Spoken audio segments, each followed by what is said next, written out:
This is the Overdue Homework Podcast.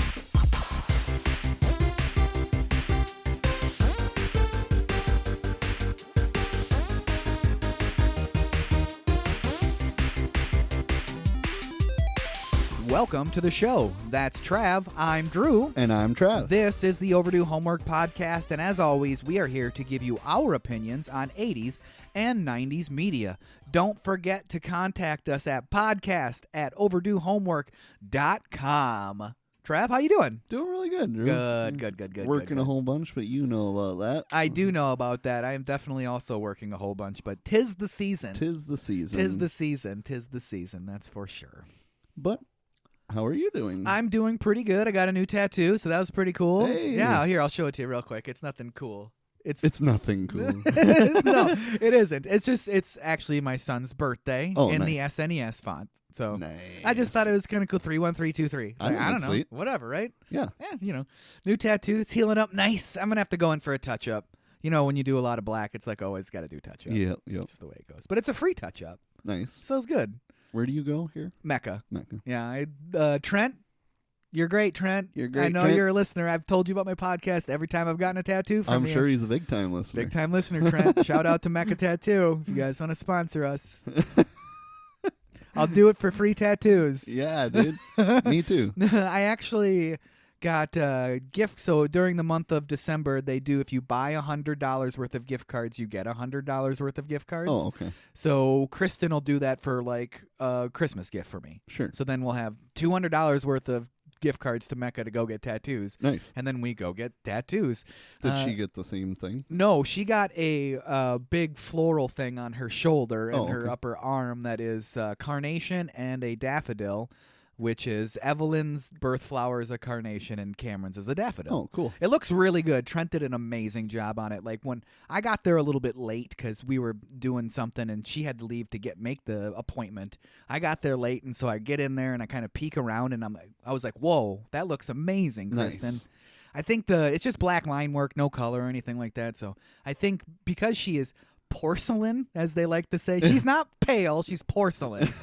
I think it really pops on her arm, and I think it looks really good. Nice. So it turned out really great. And Well, she's porcelain, I'm ghost, or whatever the next step is. she got told one time that she wasn't white, she's pink. Nice. I did have my tattoo artist the last time when I got my Goku tattoo say how happy he was to have young skin to tattoo. I suppose, he just had tattooed some senior citizen lady the night before or something. He's like, God, this is amazing. I suppose that your skin gets kind of loose when you get a little bit older, huh? A little wrinkly. A little wrinkly, a little loose. A little agitated. A little agitated. So yeah, other than that, I think I'm ready to hit up this podcast. What do you say? Let's do it. All right. In preparation for today's podcast, I used an article from radiotimes.com by Daniel Fern. Daniel Fern. Thanks, Daniel. Thanks, What a Dan. wonderful contribution. And of course, our homework review this week is Die Hard. From 1988, directed by John McClane, screenplay by Jeb Stewart and Stephen E. D'Souza. He's a very, we know that name. I know that name. We know that name. What from? I don't know, but I know that name. I had a whole list of movies in my brain, and I was going to rattle them off, but now I can't think of a single one because I'm on the spot. Based on Nothing Lasts Forever by Roderick Thorpe. Produced by Lawrence Gordon and Joe Silver. Starring Bruce Willis as John McClane. Alan Rickman as Hans Gruber. Alexander Godunov as Carl. Bonnie Bedelia as Holly Gennaro McClane. Reginald Vell Johnson as Al Powell. Paul Gleason as Dwayne T. Robinson. I got you for two, Bender. I got you for two. For the rest of your natural born life. Devereaux White as Argyle. Hilarious. He should have just gone as Devereaux White in the movie. Seriously. Although Argyle is a name in 1988, that is quite the name if you think about it. It is. I really like that. William Atherton as Richard Thornburg. Clarence Gilliard as Theo. And Hart Borchert as Harry Ellis. Borchner as Harry Ellis. And James Shigita as Joseph Yoshubo Tagagi. Takita. Okay. Cinematography by Jan de Bont. Edited by Frank J. Rusty and John F. Link. Music by Michael Kamen. Produced by Gordon Company and Silver Pictures. It was released July 15th, 1988, and had a budget of $25 to $35 million and a box office of $141.5 million in 1988. Trav, if you could make a guess, how much do you think that would be in 2024? Over $300 million. I think you're right. $371.1 million in 2024. Hey-o. Just a little $500 million Christmas movie. No big deal. No big deal. And it is a Christmas movie. It is a Christmas movie. It is a Christmas movie. I don't know why there's a debate that it is or isn't a Christmas movie. Yeah. It is a Christmas movie. It is. The first song in the movie is a Christmas song. Yeah. The last song in the movie is a Christmas song. It is a Christmas movie. It's a Christmas movie. It's a Christmas tree. Yep. Christmas tree, Christmas presents. People say Merry Christmas. You know, it's a Christmas movie. Yeah. Okay. Do you want to get over to that breakdown? Let's break it down. Let's break it down. All right. Die Hard, 1988. This movie is based on a book, like we mentioned during the beginning here. The book was Nothing Lasts Forever, very Bondish. It's not a Bond book, but a very Bondish, by Roderick Thorpe in 1979. It was a sequel to his 1966 book, The Detective, which was also turned into a movie starring Frank Sinatra. Hey. I should see that movie. I wonder if it's any good. Yeah. Probably not. Frank Sinatra was nearly John McClane No way. in 1988. That would be crazy. Because he played the same character in the detective movie adaptation of the book. They were contractually obligated to offer Sinatra the role first, despite him being 73 at the time. Can you imagine? I can imagine, and it's hilarious. The air ducts and the elevator scenes with 73-year-old Sinatra. He turned down the role, which was probably for the best. Thank you, Frank. So the book by Roderick Thorpe is based on the Towering Inferno, interestingly enough. So Okay. this movie is based on a book, which was based on something else. Okay. You gotta do what you gotta do in 88. So Thorpe came up with the idea for Nothing Lasts Forever when he was falling asleep watching the Steve McQueen disaster movie and dreaming of a man being chased through a skyscraper by men and guns. The dream would become the plot of his next book, Nothing Lasts Forever. That book, coincidentally, went out of print in 1988, the year that this movie came out. What? That's crazy. That's super crazy. Luckily, though, if you want to find the book, it has been republished since 2013, just in time for Die Hard's 25th anniversary in 2018. So if you want to go buy that book and the book before it and then watch the movie about that, go ahead. Do it. I dare you. I dare you. Fucking dare you. Our movie opens up with a reluctant flyer, John McClane, on an airplane landing in L.A. for Christmas. And he's getting some advice from a rando about making fists with his toes. Fist with your toes? Fists with your toes? That reminds me of a creepy customer in Mankato that people know will meet you out in a parking lot. He wants to shake your hand, and then he asks you to wiggle your toes. I know exactly You who know you're who talking I'm about. talking about. He's been doing it for decades. For decades. For decades.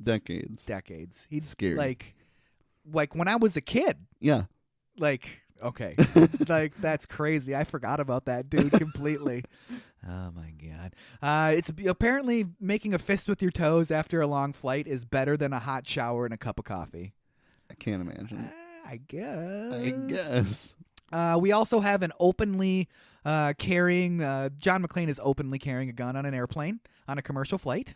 That is pretty intense. Yeah, relax. I'm a cop. Don't forget about the public indoor smoking. It's very 1988. Very 1988. Gets off that plane, just lights up that smoke, lights up that dart.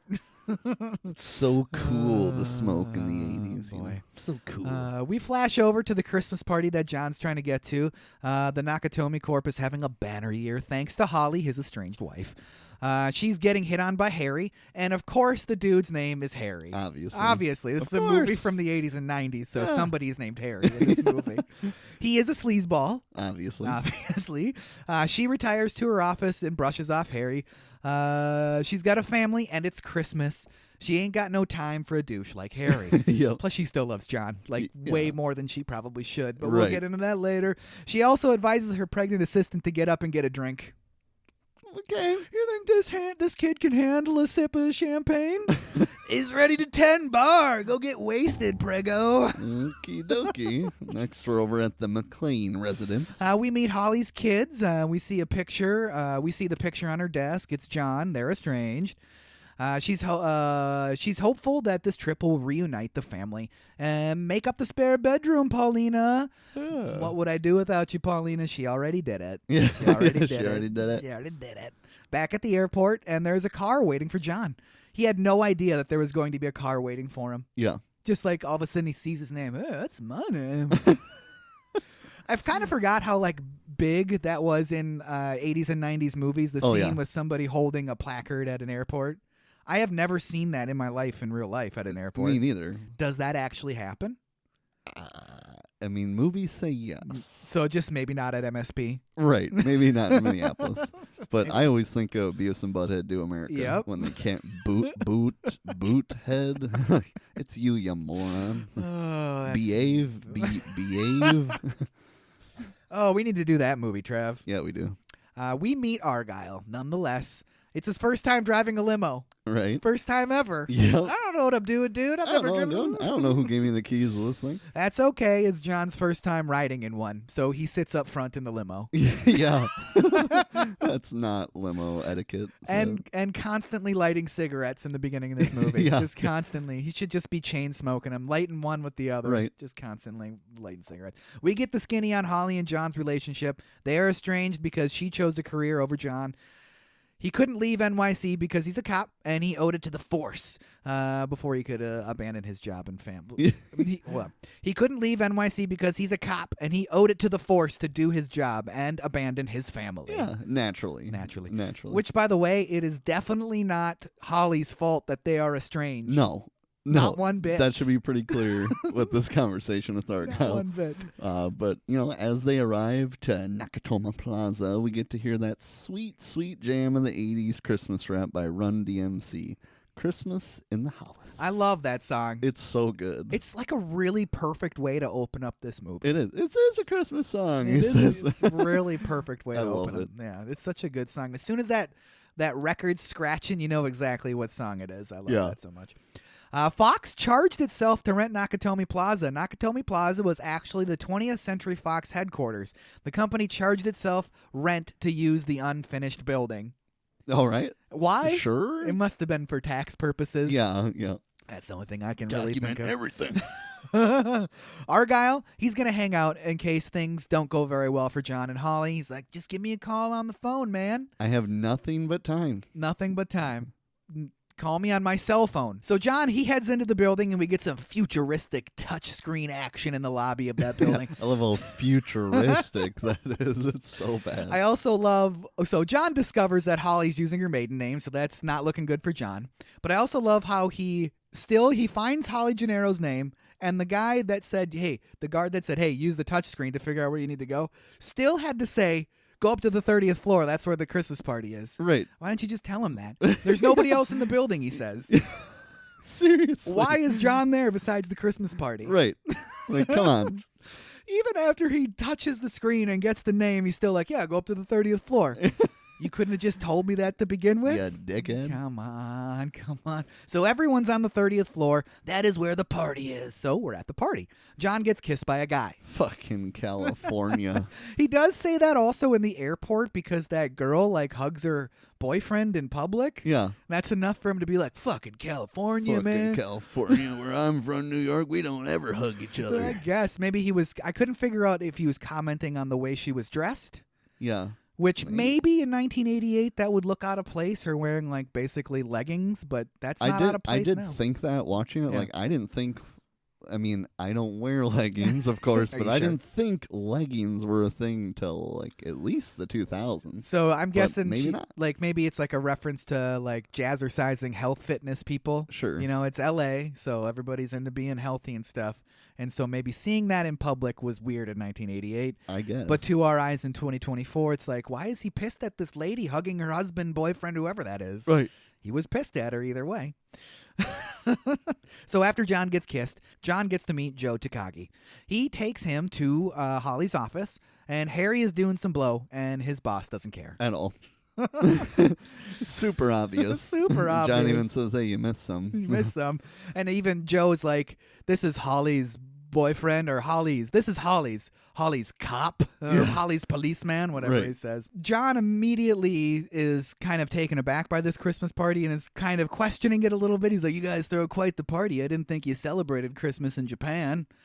Mic drop. We're flexible. Pearl Harbor didn't work out, so we got you with tape decks. Pearl Okay, Harbor joke? Sure. Pearl Harbor joke. Sure, why Alright. not? Why not? Okay. Holly and John, they reunite. I don't like them as a couple in this movie. What do you Yeah. think of them in this couple? I mean, they don't seem to mesh. Like They don't, do they? Like- It's just kind of a weird, I don't know. It doesn't seem like they would be it's not a believable couple for me. It's not, and especially if she left and he let it happen, Right. and now, like you said, they're estranged. They're not together, but all it takes is seeing him, and she's already forgiven him. Her like heart she is all hasn't aflutter. in the movie, but we know watching she's already forgiven him. Mm-hmm. Okay, She sees sure. him. That's all it took. That's all it took. That's all it took. John goes to wash up, and then there's a mysterious box truck on the way. Not so mysterious pretty soon. Yeah. Holly and John, they make some small talk. Where you staying? He says Ramona. He means Pomona. Yep. Why don't you stay with me and the kids? So you're telling me John had no plan to see his kids? Yeah. Nope. He's Nope. just there to win her over again because he knows all it's going to take is some eye-to-eye connection. Sure. Holly still loves John. She misses him. I don't understand why, because Yeah. he ditched her. Right. That's okay. Holly and John are still on opposite sides of what each of them think their marriage should be. So, I mean, not a good start to begin with. Holly leaves to give a speech to the troops, and John thinks he blew it because he did. Because he did. Because he did. Why is he... So he's openly regretting acting the way he was acting. Yep. Then why be like that? Exactly. He's Like, macho. You're the only one that can change that. He's macho. But then their box truck arrives at Nakatomi Plaza. It's full of bad guys. Hey. German bad guys. German bad guys. We got C4 and missile launchers and lots of machine guns. All right. So the German that they speak in this movie is not real German. Yeah. It's just gibberish. Yeah. Just gibberish German. Like sometimes they're saying a real. I mean, like nine Nine. is no. Yes. But there's only like And Schnell. Yeah, Yeah. only like basic things. Yeah. I know that because I took 3 years of German in high school. I didn't even Thank you think of very that. I knew you did. I forgot about that. When you're watching with the subtitle, it just says speaks in German. Yep. I'm like, God, just tell me what they're saying. And I then thought that was weird too, but it's because they're speaking they're gibberish. speaking Like you said. gibberish. The internet told me they're speaking gibberish. So thank you, the internet. They quickly, all our German bad guys, they quickly take over the building. When the second security guard guy gets shot. Why did old Blondie use a flashbang to distract him? He could have just walked around the corner and shot him. Oh, because this is cooler. It was cooler. Setting it up to use one later. It looked like a hockey puck. I thought it was a hockey puck. Wayne Gretzky should have came out of nowhere and just ripped a slap He shot. should have just distracted him with a hockey puck. Like it should have just rolled the hockey puck, and when he's like, "What the hell?" A hockey puck? What is he? Reaches down to pick it up. Just as good as a flashbang. The building gets locked down by Theo, whom we know from Top Gun. Hey, that's where it was. R.I.P. to that guy. He died in 2021.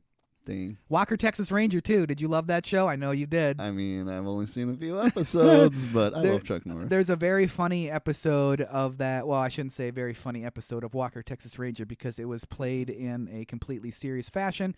But they used to play this. They used to have this lever on the Conan O'Brien show where they would pull it and they would just show a completely random, like 10 seconds out of Walker, Texas Ranger with no context whatsoever. Sure. And one of them is Haley Joe Osment looking at the camera and saying, "Walker told me I have AIDS." Yikes. Google it out there, folks. Google it out there, folks. Very, very funny. We also get a dude that looks a whole bunch like Huey Lewis. Yep. Does he not look exactly? He I does. had to be like, is that Huey Lewis? It's not Huey Lewis. It's not him.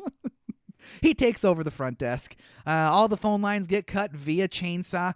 So that is Carl, and that is his brother Heimlich. Heimlich? However, I don't know how to say it. I don't speak German. What was he doing? Was he like circumventing the security system? I don't know. It's like he was trying to do it the proper way, and then Carl comes in and he's like, "Screw this, I'm going to chainsaw it all." But Because he seems pissed He that does. he's about to chainsaw. And he even Nine, tells him, nine. like, nine. Like, He does and then it he anyway. just Cuts it all. Cuts it all anyways. So did that just like undo everything Heimlich did? Or see, that's what I was like, if they're trying to accomplish the same thing, they must be trying to do two different things. Right. And maybe because they had the chainsaw that was like they were gonna cut the phone lines that way anyways.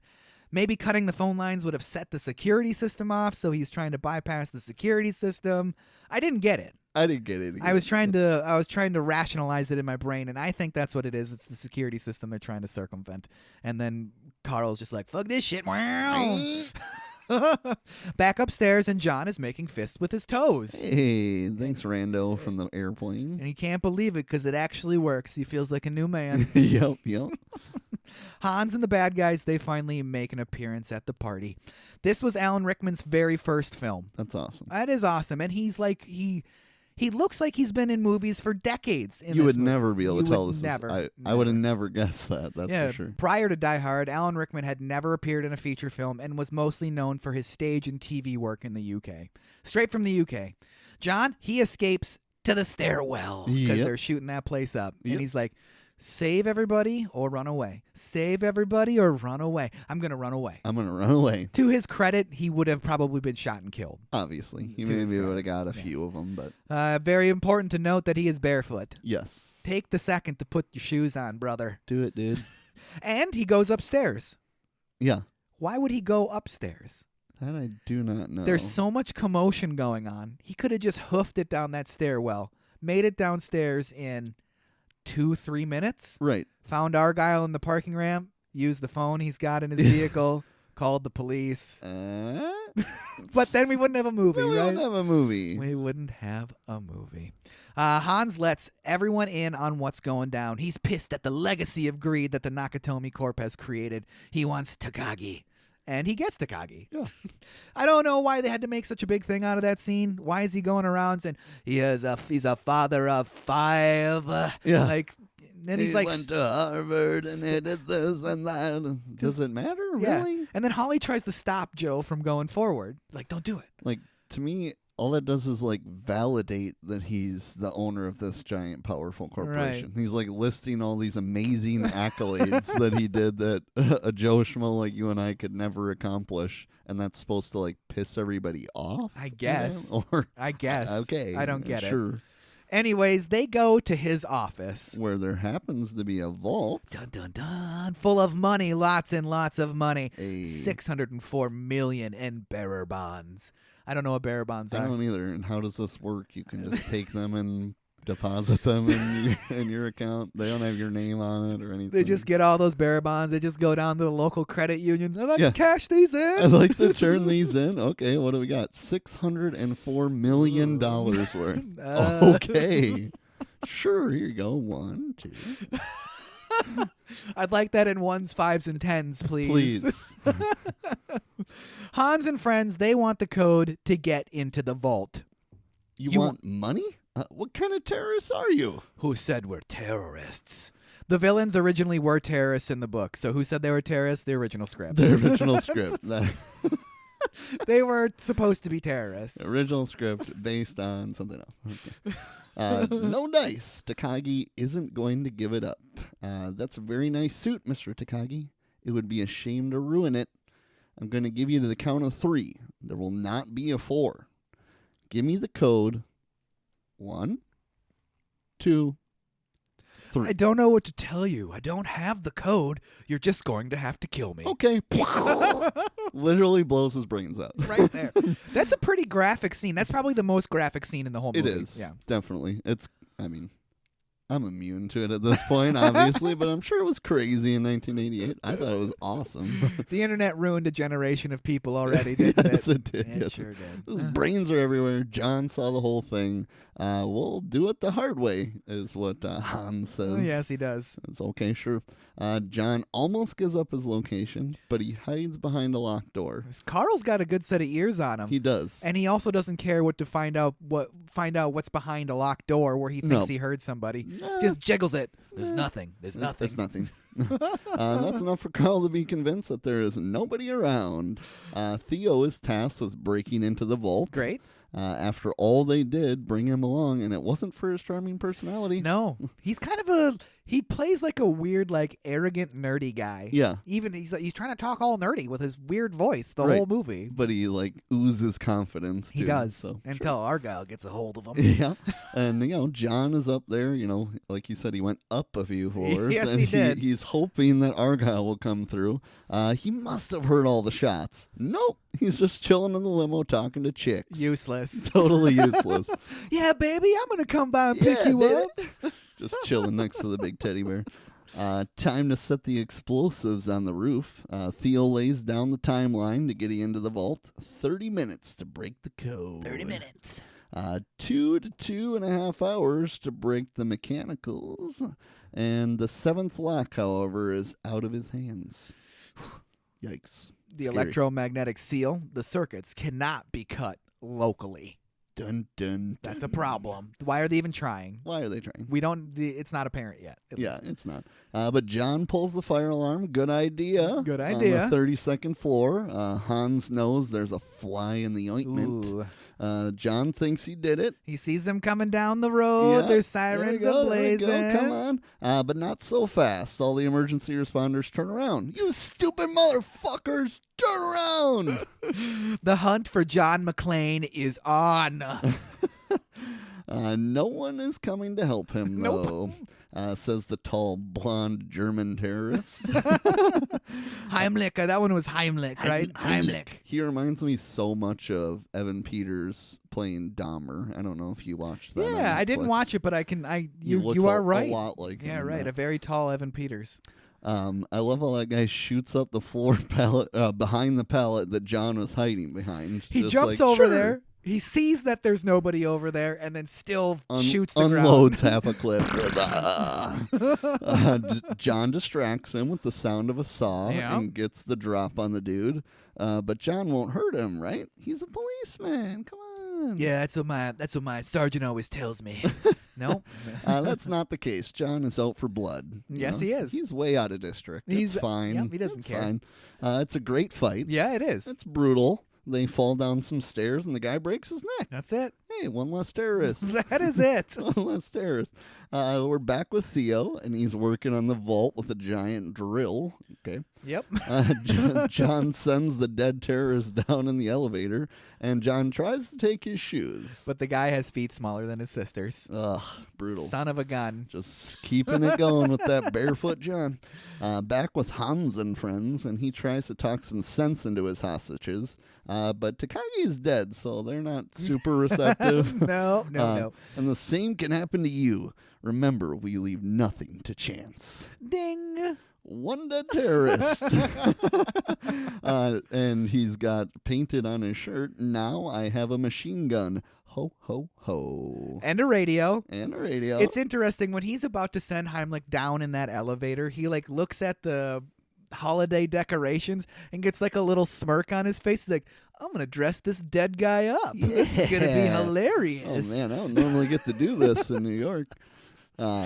So Carl is going to be pretty pissed that his brother is dead, naturally. Naturally. And it's pretty ballsy of John to be on top of the elevator listening to the whole thing with Hans and his friend. It is. So he sends that elevator down half a story, half a flight, stops it, has the little bar where he got that from to open up the top thing, and then he wedges the door open and gets out, turns the elevator back on.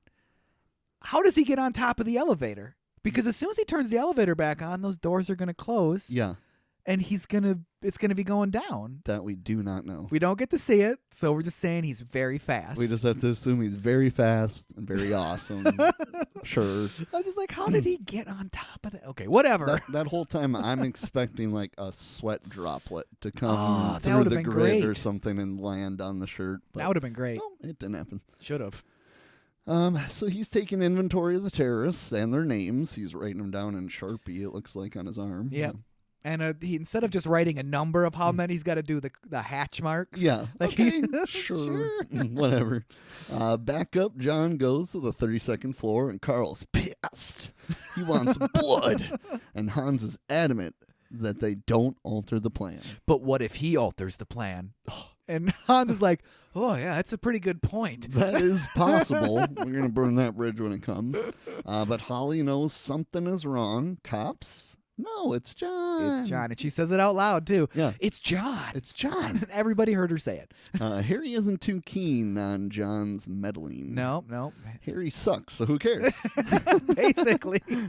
We're on the top floor, and he's trying to contact anyone with the stolen radio. Hans can hear what's going on, and he looks concerned. Where's the best place to transmit? The roof. Go. Carl gladly does, because he's pissed. He's pissed.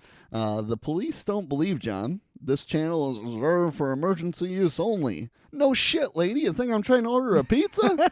Like, I don't get why he doesn't shout his, like, merit, his cop. Right. Like, I'm a cop. Right. I'm from New York. This is what's happening. Because, They got to take that at least somewhat seriously. If he would at least say I'm a cop. Right. At this point, he I don't think he knows or understands that Hans can hear him.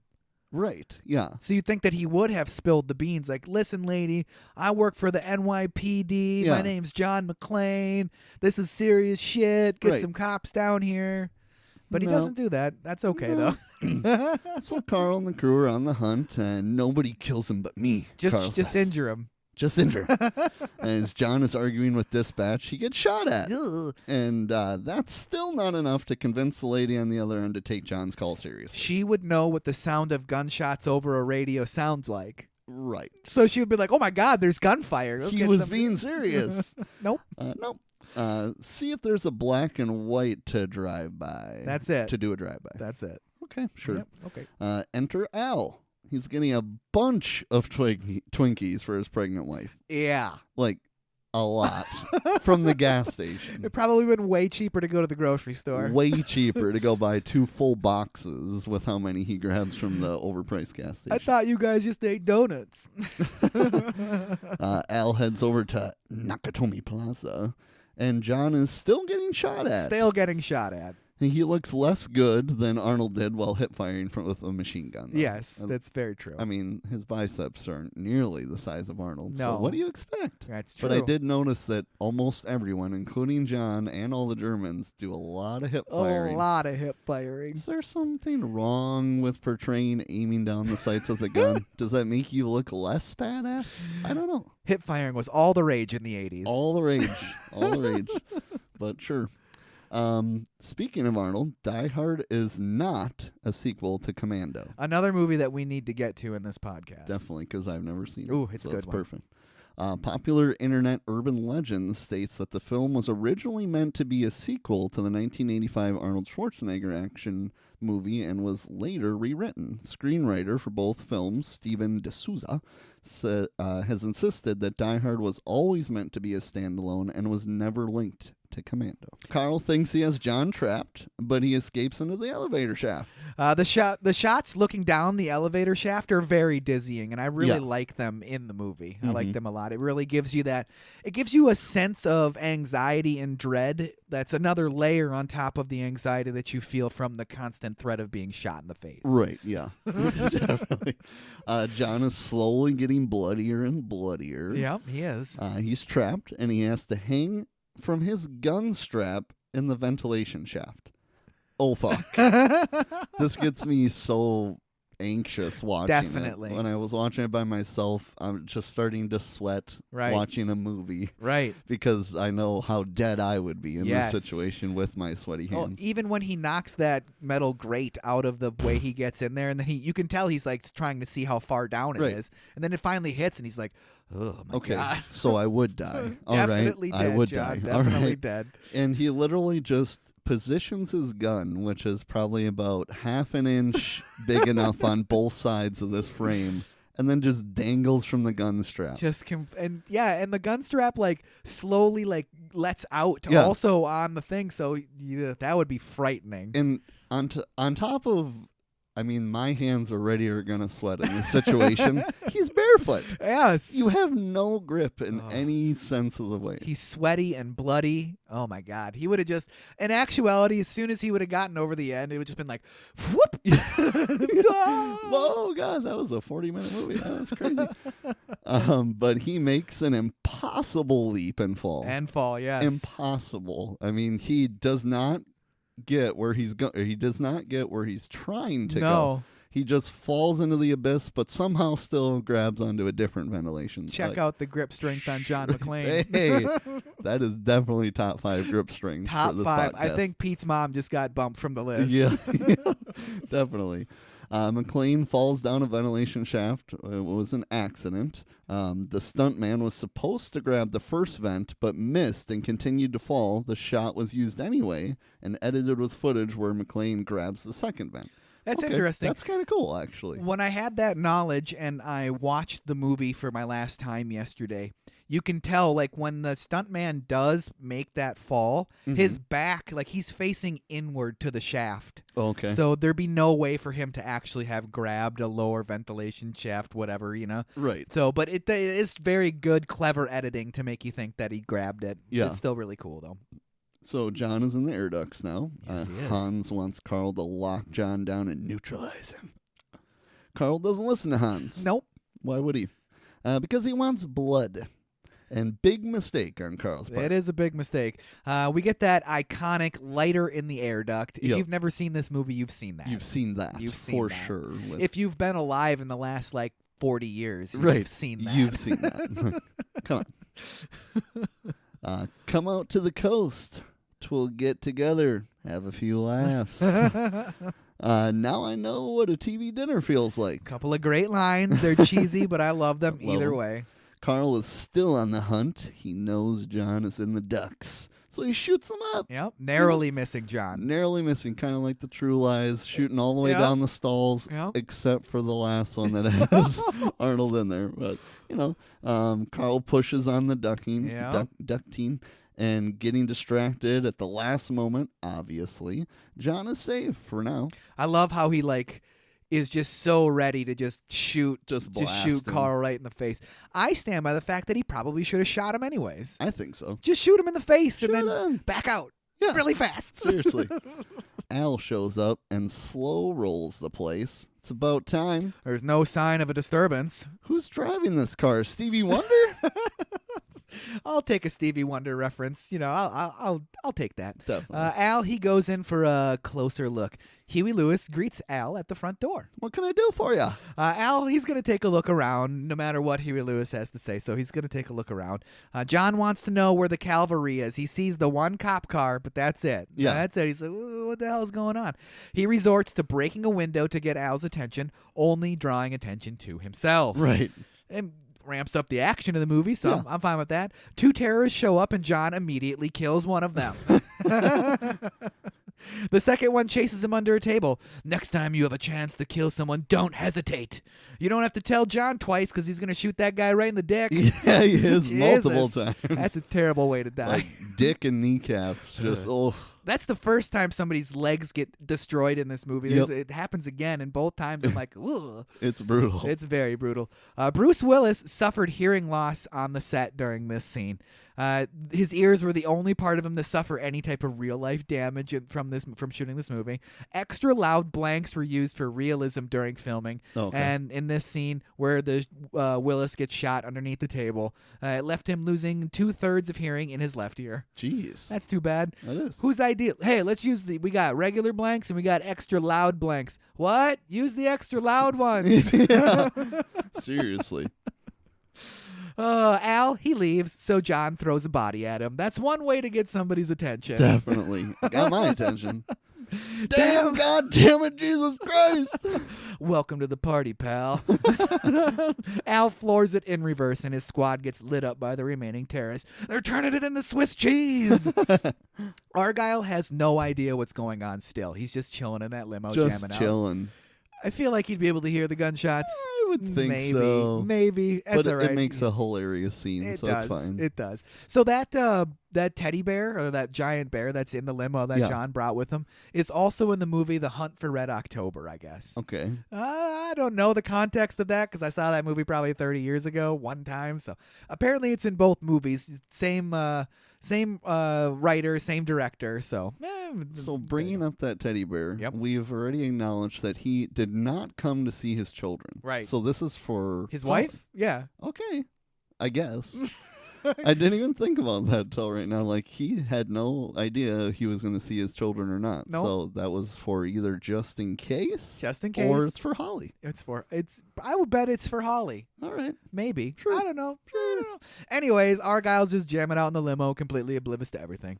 Well, John got the attention of the police and the attention of the media. Yeah. Richard, that son of a bitch and reporter, Dur's dad in Workaholics, if you're a Workaholics fan. Oh, okay. And Ghostbusters, too. He plays a dumbass in Ghostbusters as well. He's the Nice. one that gets the whole containment system shut down. Nice. Releases all the ghosts in the New York City. He wants to scoop all of the other news outlets. The LAPD, they show up to Nakatomi Plaza in force. Hans wanted this to happen. It's poor timing, but it was necessary. John and Hans, their first real conversation. Yeah. And John promises to be a pain in the ass. Yes, he does. He promises it. John also has Hans's C4 and detonators. Hans is really trying to suss out who exactly John is at this point. He has no idea, basically, besides the guy that's really kind of fucking shit up for him. And he's like pissed that John knows all this info about Yeah, him. like all the why names do of- you know all yeah. this? I don't know shit. Because he's been creeping on you guys. Yeah. Creeping.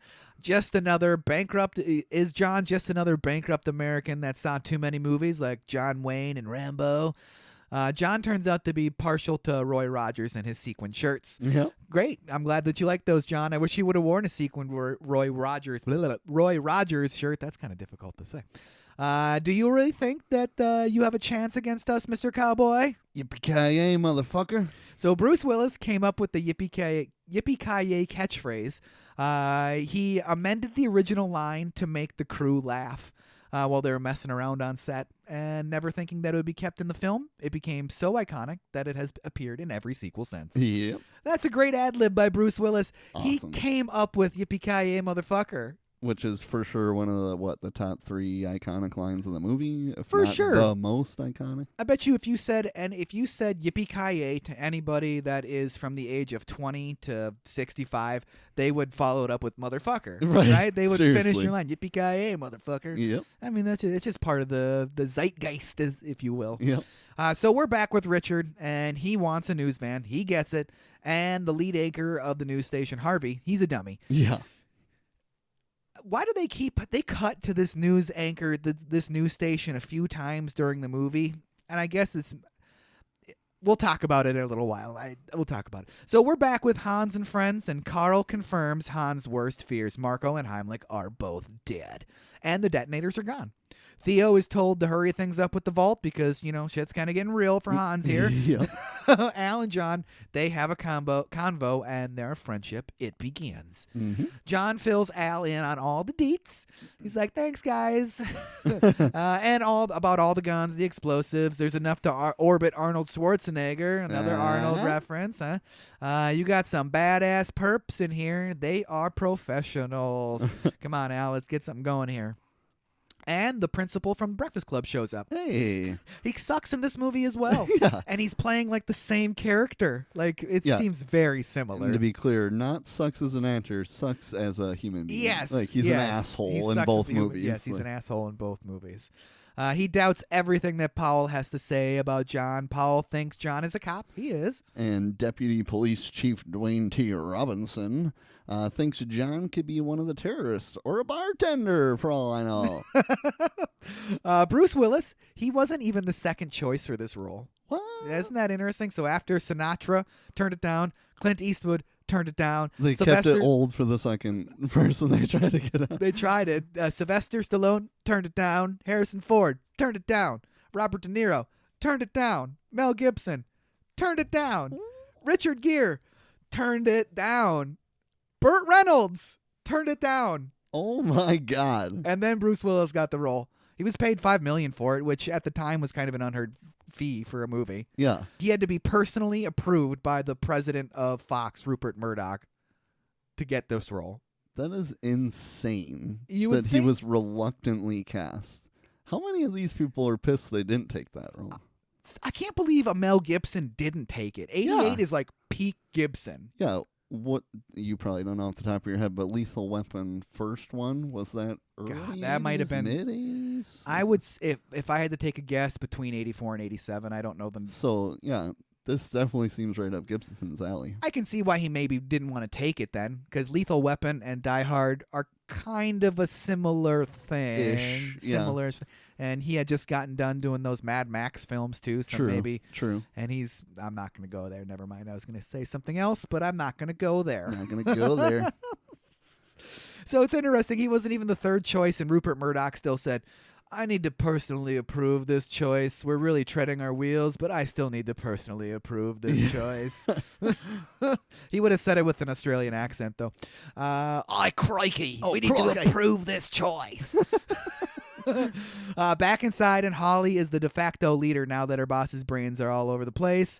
She has some demands. Including a couch for the pregnant chick. Hans isn't a monster, all right. He agrees to the couch. And Hans is very suspicious of Holly. Excuse me, Miss Gennaro. Yeah. Miss Gennaro. She's smart enough to keep the hole her husband is wreaking havoc for him under her hat at this point. Yeah, but she looks over at the picture, and I thought for sure he was going to pick it up right there, but he doesn't. He didn't. He should have, Yeah, but he got didn't. distracted. He by got distracted something. because you could tell that he noticed Yeah. that she He's looked like, over what his the hell shoulder. is she looking at? Right, you could tell that she noticed it. Finally, Argyle sees what's going on the news in the limo. So this is making a comment basically on people are kind of blind to what's going on unless they see it on TV. Yeah. Kind of. He tries to leave but ends up just parking again. Okay. That might have been a good time for him to floor it and jam through one of those gates. That's what I thought he was going to do. I don't know why he didn't do it. He just Yeah. like, oh, I guess I'm just gonna go park again. Yeah. Okay, just park Sure. again. And he's not going to use his cell phone in his car to call somebody. Nope. Not going to use that one bit. The police have a plan, though. They're going in, guns a-blazing. This won't go wrong. No, it all goes wrong. It all goes If those are the best of the best on the LAPD, wow, just wow. Seriously. I love when that one guy, he's like walking up to it, he like gets like a thorn on some bush, Yeah. like catches. Ow. But, you know, Theo, he's watching the whole thing. He's kind of been put in charge of being the eyes on the outside, Hans tells him to do. 'Twas the night before Christmas, and all through the house not a creature was stirring, except for the 4 assholes coming in the rear. So, once again, this is a Christmas movie. They directly quote a Christmas thing. Yep. A Christmas thing. Those cops, they all get shot. Oh, yeah. Every one of them gets shot. They do get the bad guys do get explicit instruction to only wound the cops. Yeah. They're really good with those machine guns to only wound these cops. Yeah. Really, really good with them. Really So the LAPD says, send in the car. Send in the car. Or an RV, as Theo puts it. It's neither a car or an RV. It's like an armored military vehicle. Right. It's I'll take car, I guess, but RV? No. How are you getting RV from that? Sure. Sure, RV. The missiles are really sweet in Yeah. this scene. I love those missiles. Hit it again. You proved your point. Hit it again. But man, that armored vehicle really sucks. It's horrible. It gets stopped by stairs. Sure. It's kryptonite. Stairs. In desperation mode, John makes a bomb out of a monitor and some C4. Toss that bitch down the elevator shaft. Why not? Hell yeah, dude. And watch the whole thing. An elevator shaft that he opened with an axe. Yep. Just swinging that axe. Let's see you take this under advisement. Geronimo, motherfucker.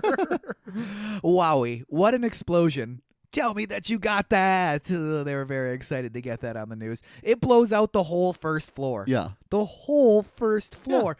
Yeah. It only looks like he puts one stick of C4, one thing of C4 underneath that. But he like pops a few things into The it. detonators. Does Yeah. that make it explode harder?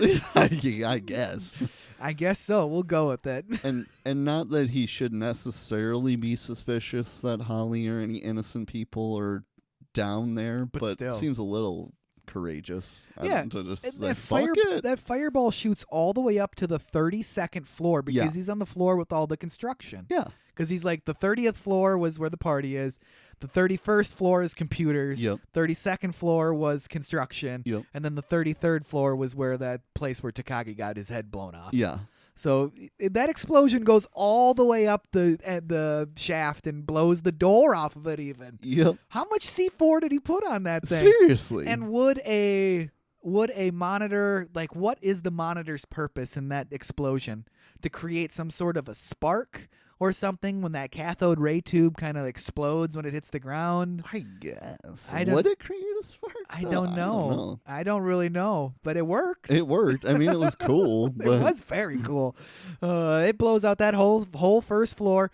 They think the German bad guys, they think they're using artillery on us.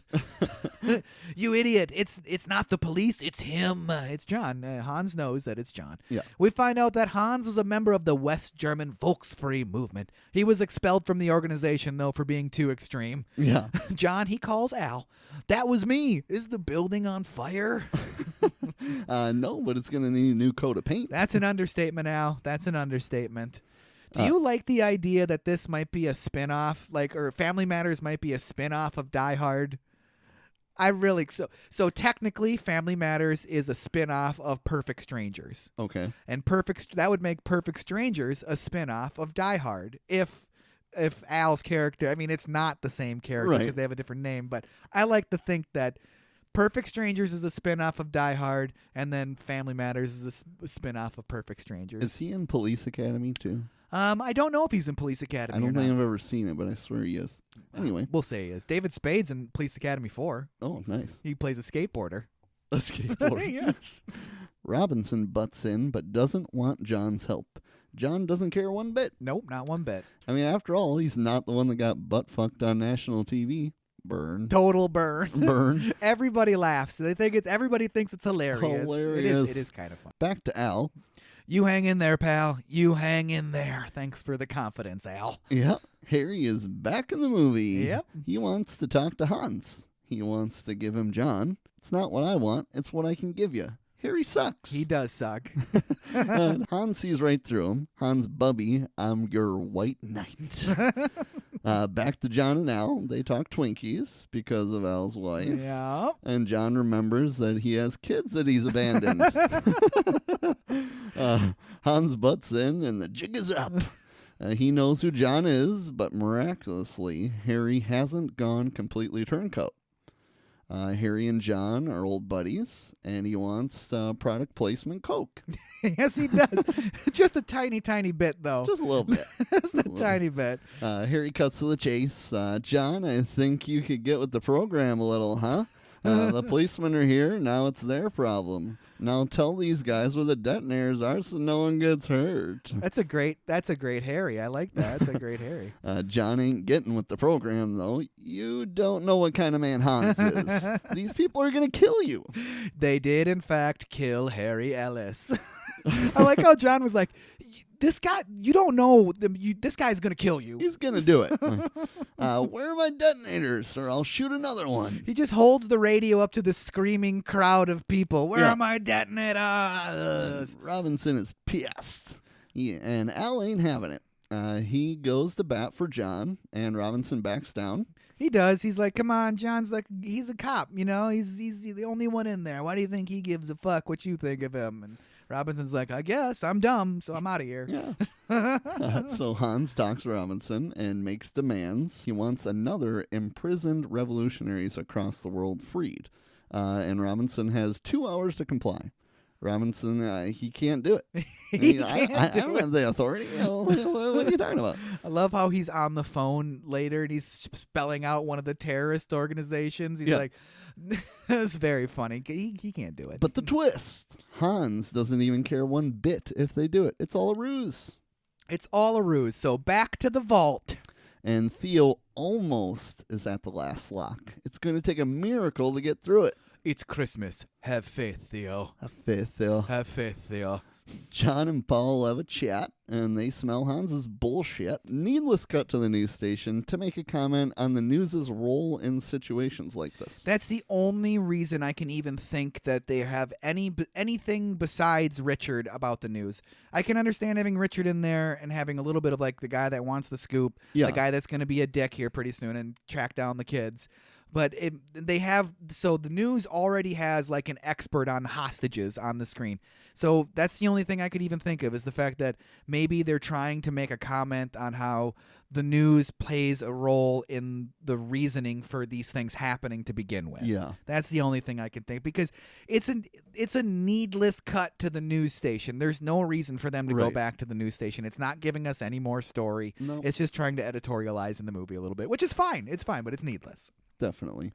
So we cut back to the Nakatomi Plaza, and the FBI is there, and it's the two Johnsons, no relation. That's so these two guys, they play straight comedy for me. Yeah. I think they're hilarious, and it's very funny how they both hate each other. Yeah. And one's called Big Johnson and one's called Little Johnson. Yeah. They are in control of the scene now. And over to Hans on the roof. He gets to meet John face to face and have a questionable American accent. Very questionable American. Very questionable. We've talked about this before doing this podcast, have we not? I swear you've brought this up about how bad that accent is. We may have. I don't recall. I don't know why, because we haven't had Rickman in a movie yet. But No. I know we've talked about No, that. I mean, overall, I really like the meeting of Hans and John. I really like I mean, I definitely do, but yeah, questionable is an understatement with his American accent. Overall, like you said, really like those two meeting, full of suspense. Hans plays weak and incompetent convincingly. The dart for the gun. Goosebumps. Goosebumps. For sure. You want to stay alive? You want to stay with me? He might as well have said, "Come with me if you want to live. Come with me if you want to leave. Come with me if you want to live. You want to stay alive. You want to stay with me." Should have been real. Arnold. For real. Back to the FBI, and it's an A7 scenario. Whatever that means. But what about John? Hans and John share a smoke and a blanket. This scene was completely unrehearsed. That's awesome. That is very awesome, and it's one of the coolest scenes in the whole movie. Definitely. It was the brainchild of Alan Rickman. Like, look at the big balls on Alan Rickman. His first major motion picture, and he's like, "Guys, I got an idea." Yeah. Not just being like happy to be there. I appreciate that. It just goes to show you how cool of an actor and how great of an actor Alan Rickman was. R.I.P. Alan Rickman. Yep. The meeting between him and John McClane, as the hostage, was completely unrehearsed and was created was completely unrehearsed to create more spontaneity between the two, and it totally worked. It's a very good scene, and I'll give props to Bruce Willis for not seeming like a chump in that scene and like doing well with the subject. It was great, and it's knowing that it was completely ad-libbed between the two of them is awesome to me. Definitely. So is Hans trying to sound Southern? I mean, kind of, right? Yeah. I've heard that the Southern, like, if you're going to learn how to do an American accent, doing a Southern one is the easiest one for Sure. Brits to do. That makes sense. But still, he sounds kind of Southern, Draw kind of. things out. Yeah, there you go. Anyways, Hans gets to John's story, and John tests Hans. I'm John McClane, and you are... Bill Clare. You failed the test. I can tell you're Hans, you dumb son of a bitch. But how did Hans get that name off the directory? How did he? He wasn't facing it. No. John was facing it. John was facing it, which So was very confusing to me how he got that name. So that means that when he got up to the stairs, or he has studied the directory Right. and just happened to remember Bill Clay. Seriously. Bill Clay. But, you know, Clare. Bill Clare. John then gives Bill Clare a gun, and Hans can barely believe it. He's like, "Oh my God, he gave me a gun." Oh my God, but this German moron doesn't understand that it's empty. Like, I never understand that. Like, so you're a first-time henchman too? You should know it's empty. But he can barely believe it. Now's his chance. Click. John's not that dumb. Come on. Come on. Well. Hans. What do you want with the detonator, Hans? I'm going to count to 3. Oops, no bullets. I love that line. Oops, no bullets. Enter Carl and some other terrorist. That one dude got his knees shot out hard. Hard. And then he falls neck first onto a shard of glass. Most painful, worst death of the movie, for sure. Oh, my knees, rough. oh, my neck. So, love the gunplay, Yes. obviously. Shoots the glass. Yep. Jesus Christ. Hans gets his detonators. Smile, Carl. We're back in business. They're back in business. They got the detonators. Yep. Flash to Richard, and he's got all of John's information. Time to be a douche. Time to be a douche. His only role in the movie is to be a complete douchebag. Total douche. And Theo lets Hans know that the vault is electromagnetically locked down. Rest in peace, John's feet. For real. Because he steps on so much glass. It's a horrendous scene with his This bloody is feet. like, oof. Hard to look Home at. Alone style glass. Yeah. And we find out that Al Powell shot a kid, had an accident. Just wow. Wow. I had an accident. I shot a kid. Yeah.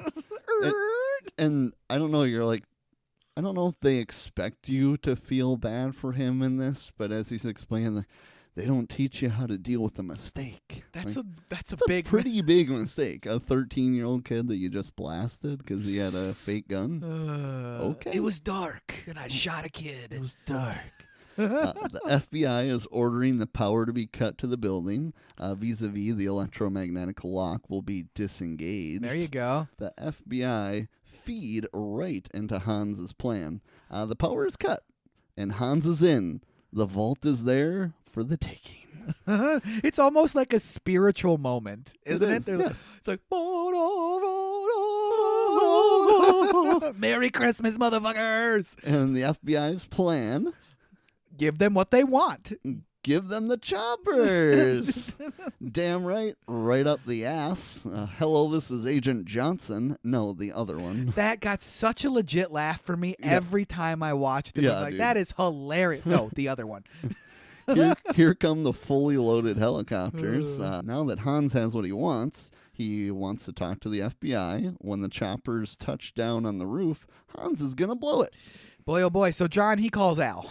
And he wants Al to tell Holly that he's sorry, that he's abandoned her and their kids. Basically, like, I've been a douche. Tell her I'm sorry, and maybe, she'll forgive me when I'm dead. Duh.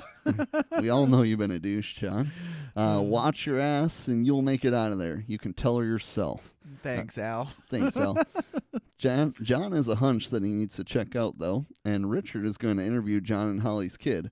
Richard sucks. Richard totally sucks. Like that. Like even in 1988 LA, you'd think that he'd be like, "This isn't a great idea. Yeah. I shouldn't do this." Seems ridiculous. Just storm in there. What he say he's gonna like call her in or call child services? Yeah, or he's something? gonna call, get her deported. Get her deported. Oh my like, God, what a okay. douche. Total douche. Well, John, he makes it up to the roof.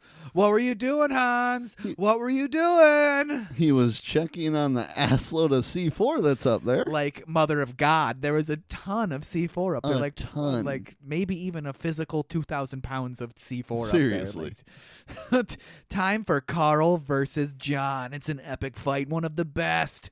This is personal. Oh, yeah. The punches sound like gunshots. They do. Push, push, push, push, push, push. Time to send the hostages to the roof, and Holly's cover is completely blown by the TV and Richard's interview with her kids. Mrs. McClane, how nice of you to make your appearance. She should have been more disgusted in the moment, I think. Yeah. I can understand maybe her not being because she wanted to try to maybe hide it a little bit, but she should have been more disgusted in the moment, I think. Yeah. A lot more disgusted in the moment. Back to the fight. Things are getting serious. John can take multiple kicks to the face. Yeah, he can. Like, a lot of kicks to the face. Like, holy shit, can he take kicks to the And face? you got to remember, this guy's German. He probably played a lot of soccer. Yeah, he did. Over to the choppers. The FBI is out. Over to the choppers. There we go. The FBI is out for blood, and they don't care about the hostages. We kill a few. It's collateral damage. It's collateral damage. Holly, she's in the vault with Hans. And then Carl shooting John. Yep. Goddamn, that guy is tough. His little whimper, though, when he gets shot in the back, he's like, He should probably be dead at this point. Probably. But that's all right. It's a movie, and he is very badass. Yes, he is. Holly and Hans are in the vault, and they are almost ready to leave. Holly calls Hans a common thief, and that pisses Hans right the fuck off. I am an exceptional thief, Mrs. McClane. But ultimately, all of this is just for money. Yeah. There's no other real political thing behind it, so I can see why he himself would say, I'm not a terrorist, because I'm just here for the money. But you're still a terrorist. Yeah, man. definitely. You take 30 hostages, you're a terrorist. You're a terrorist. Back to Carl and John. I'm going to kill you, then cook you, then eat you. Okay. Sure, whatever you want, John. It's like one of those things you say in the heat of the moment where you think about it later and you're like, I don't know why I said that. Yeah. Who do you think you are? I am. Kind of like that. Yeah. So, anyways, John hangs Carl. So that should be that with Carl, right? We shouldn't ever see Carl again. Correct. John makes it to the roof and tries to get the hostages off the roof by firing his machine gun wildly. Seriously, come on. Where's Holly? Where's Holly? She's in the vault. That pregnant lady is just hoofing it up and down those stairs this whole movie. The FBI is shooting at John at this point. Damn the FBI. Damn them. Nail that sucker. They miss. They do. Okay, they miss. Johnson wants to bag that little bastard. Yeah. He's going to bring him in there with his sniper rifle from a helicopter. I don't know if that would go very well. John doesn't really think this through, does he? I mean, he knows that they're aware there's hostages in there. Right. None of them know what John looks like Nope. or anything, and he just starts blasting that machine gun in there. And then he's like surprised that he gets shot at. What the hell? I'm with you guys, assholes. Like, whoa, it wasn't very convincing that was the case. They don't know who you are, Yeah. basically. They don't care about you. So John, he ties himself up with a fire hose and prepares to jump off the roof. That is like a quick turn of events, right? He's very quick. He kind of falls off that helicopter pad, and he's like, "Well, I guess I'm gonna have to tie myself up with this hose." There is no other option, and I'm gonna just do a simple, one crossover knot with this fire hose. It's not even that tight. It's not tight enough. He is dead. There's no way he survives this. But blow the roof, blow the roof. It's a great sequence. Super great. And another very iconic shot from this movie. That image of him jumping off the roof with the explosion, that's on posters. Yep. That is the poster. That is what you think of when you think of this movie. Between that shot and him being in the air ducts and the bloody feet. This movie is super iconic. Yeah, It's definitely. super duper iconic. Bye-bye, FBI. The hose holds, and John makes it back into the building, narrowly being drug out by the hose. Very suspenseful. Very suspenseful. A great bit of acting by Bruce Willis in this scene. It was very believable that he thought he was going to die. Oh, yeah. Very believable. John heads to Holly, and Argyle spots Theo in the garage. Back to John, and he's only got 2 bullets, but he spots some tape. Argyle, he takes out Theo with the limo, which is great, and then he gets out and punches Theo right in the face. That's it for Theo. Yeah. Do you think Argyle accidentally killed him with that punch, and that's why we never see Theo again? That'd be badass, but I don't think so. At the end of the movie, where's Theo? Oh, he's dead in that van. And Argyle's like, I killed that guy? Oh, shit. Shit. John, he finds Hans. It's a showdown. So that's what this is all about. A fucking robbery. Put the gun down. John puts the gun down. You got me. Still a cowboy. You Americans are all the same. You would make a pretty good cowboy yourself, Hans. Ah, yes. What was it you said to me before? Yippee-ki-yay, motherfucker. Motherfucker. I mean, he can't pronounce the TH. And I guess. He can't do it. John laughs. Hans laughs. Huey Lewis laughs. Yeah. And then bam, tape gun. Bam. Hans shot. Huey Lewis takes one between the eyes. Happy trails, Hans. But first, a dangle out of the building. Now that is an iconic shot. Yeah, it is. That is the topper on the cake right For there. sure. So Alan Rickman's surprise during his death scene was real. Rickman did not fall down Nakatomi Plaza. He did have to fall 20 feet into an airbag, however. Okay.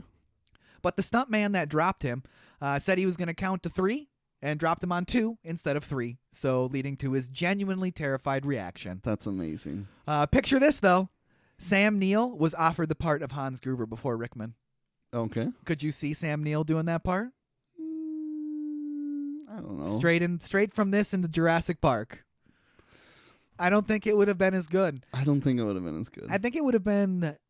We would have missed out on these iconic moments because without Rickman's face, I don't know if it would have really paid off the same. You can't. agree. I mean, you can't really say either way. But I think Alan Rickman was, in retrospect, the perfect choice for Hans Rickman or for Definitely. Hans Rickman. No, for Hans Gruber. Hans Gruber.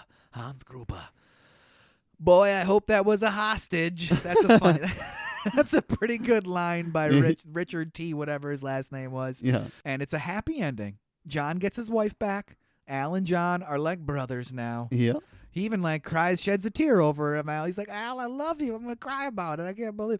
Carl comes back from the dead, and Al gets to kill him. Yeah. Totally redeems himself because of this, right? Redeems himself. Oh, and there's Argyle out of nowhere. This one's with me. And Richard takes a punch to the face. Did you get that? Did you get that? That's, kind of shows at least he's self-aware enough as a newsman that is going for the sleaziest thing possible, that even him getting punched in the face on screen is good for ratings. Yeah. Gives him, I can appreciate that from Richard, even And though I he's a love total how dick. with all the authority figures out here after this, Carl comes out, he's not dead, he's crazy. And then when Argyle comes out, the only cop that's ready to do anything about it is Al. Yep. No one else is giving two shits about the limo breaking through this and driving straight at all these people. Like, whatever, Al's got it. And then John just tells him, don't worry about it, he's with me. Carl and Al, they stare at each other. It's in slow-mo, but in real time, it'd be like a good 5-10 seconds. Yeah. They stare at each other, not doing anything. Al has to unbuckle his sidearm, pull it out, aim, cock the revolver. Yeah. All while Carl's got a machine gun trained on him with his finger on the trigger. Right. And then Al shoots him 3 times. 3 times, in one shoulder. Yeah, seriously. And also, where did Carl come from? He, emerged from underneath a tarp. Yeah. Where did he come from? Yeah, after he was hanging from the chain noose. 20 feet in the air. With a purple face. With a purple face. He, it unraveled on itself. He fell, rolled somewhere under a tarp, and here he is. Came down 30 flights of stairs. 30 flights of stairs. Sure. Why Rolled not? himself up in a tarp. Oh, we get a makeout sesh in the back of the limo. All is right with the world. Oh, the weather outside is frightful. Roll credits. That's why the movie begins with a Christmas song, ends with a Christmas song. This movie is a Christmas movie. Trav, what did you think? It's amazing. I mean, is. who the hell doesn't like Die Hard? I even got Lauren to watch this. Amazing. Yeah, she liked it. It is good. Yeah. She said she doesn't know if the rewatchability is there for her, but she agreed with me that she really liked it because she thought, isn't it a guy's movie? Yeah, It is, but there's enough humor in there, I think, that makes it worth a watch. That's what the humor is what gives this movie the rewatchability. To me, yeah. I mean, I could watch this movie every day. The action is good, but it's cookie cutter. Yeah. The good guys win, the bad guys lose. People get shot, the bad guys die. Yep. It's very cookie cutter, but the comedy in this movie, especially coming from Bruce Willis, is what makes this movie rewatchable. Definitely. And the fact that it's a seasonal Christmas movie Yeah. gives me an excuse to watch it every year. For sure. Love this movie.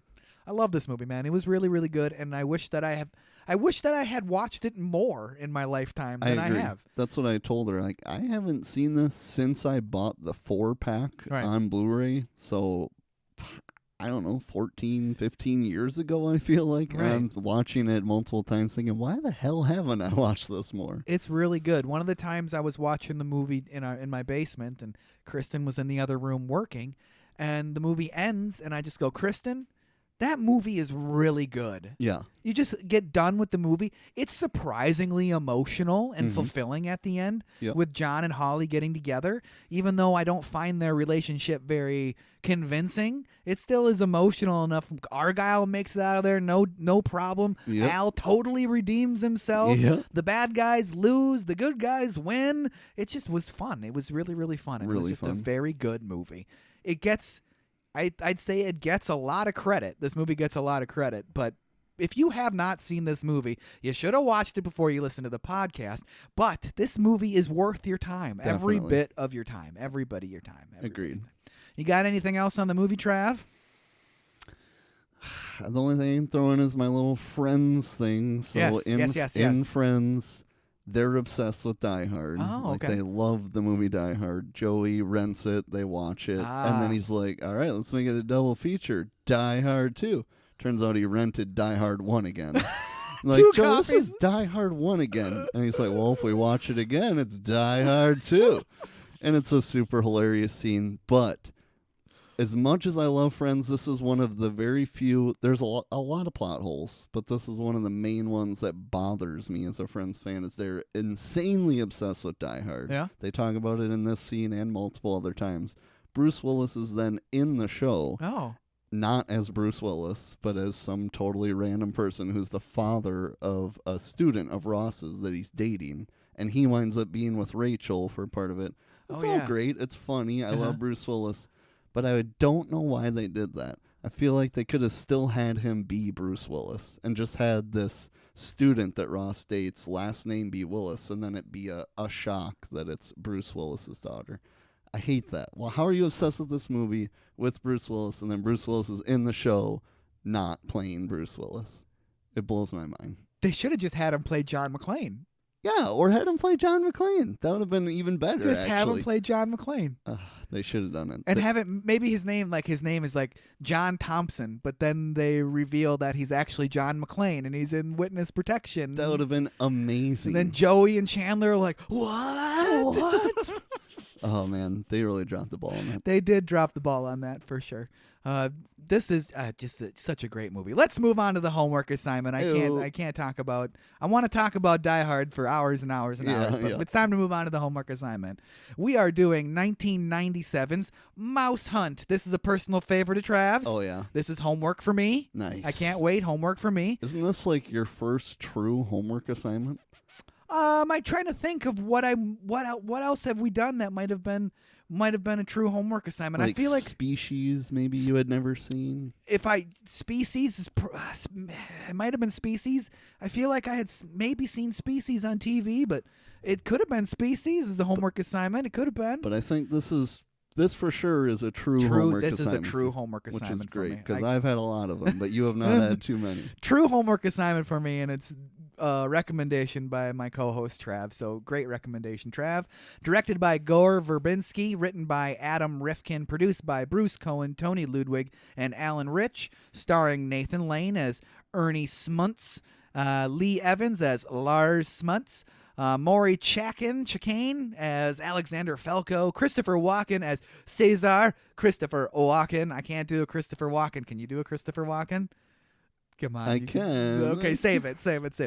Vicki Lewis as April Smuntz. William Henke as Rudolph Smuntz. A lot of Smuntz in this movie. Release date, December 19th, 1997. It had a budget of $38 million. A box office of $125.4 million.